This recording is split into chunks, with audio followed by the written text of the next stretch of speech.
2023 সালে নতুন বহুতল ভবনে কার্যক্রম শুরু করে মুন্সিগঞ্জ 250 শয্যার জেনারেল হাসপাতাল। তবে 3 বছর পেরিয়ে গেলেও চালু হয়নি 10 শয্যার আইসিইউ ইউনিট, সিসিইউ এবং আধুনিক অপারেশন থিয়েটার। নির্ধারিত কক্ষগুলো এখনও তালাবদ্ধ।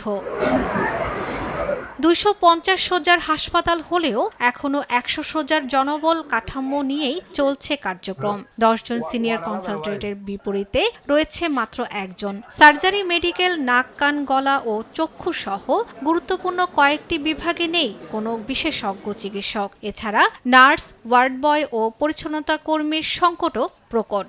শুধু স্লাইন চলছে, বমির চলছে, কিন্তু আমার বমি কমে নাই। ডাকলে তো কেউ আসে না। ডাক্তার একবার আসছিল, চিকিৎসাপত্র না পাইলে নাকি চিকিৎসাই করবো না।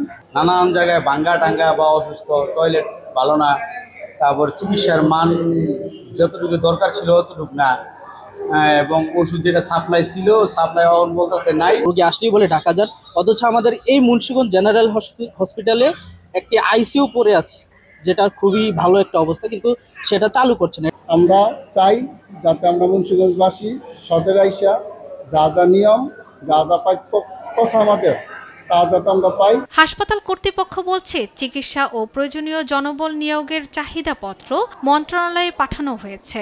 এখন পর্যন্ত আমাদের 47 জন ডক্টর আছে, আরো 33টা পদ শূন্য। আমাদের যদি পর্যাপ্ত জনবল দেওয়া হয় তাহলে আমরা আইসিইউটা চালু করা সম্ভব হবে। গণপূর্ত বিভাগের নির্বাহী প্রকৌশলী জানিয়েছেন, অপারেশন থিয়েটার কক্ষের সংস্কার কাজ দ্রুত শেষ করা হবে। এই অর্থ বছরে যেহেতু দিই নাই, যদি এখনো তো 3 মাস আছে, 2.5 মাস আছে আর কি, যদি এর ভিতরে দেয় তাহলে আশা করি আমরা এই জন্যই করে ফেলতে পারবো। চিকিৎসক ও জনবলের সংকট সমাধান করা হলে চিকিৎসা পেতে এলাকার মানুষের ভোগান্তি কমবে, এমনটাই মনে করে সাধারণ মানুষ।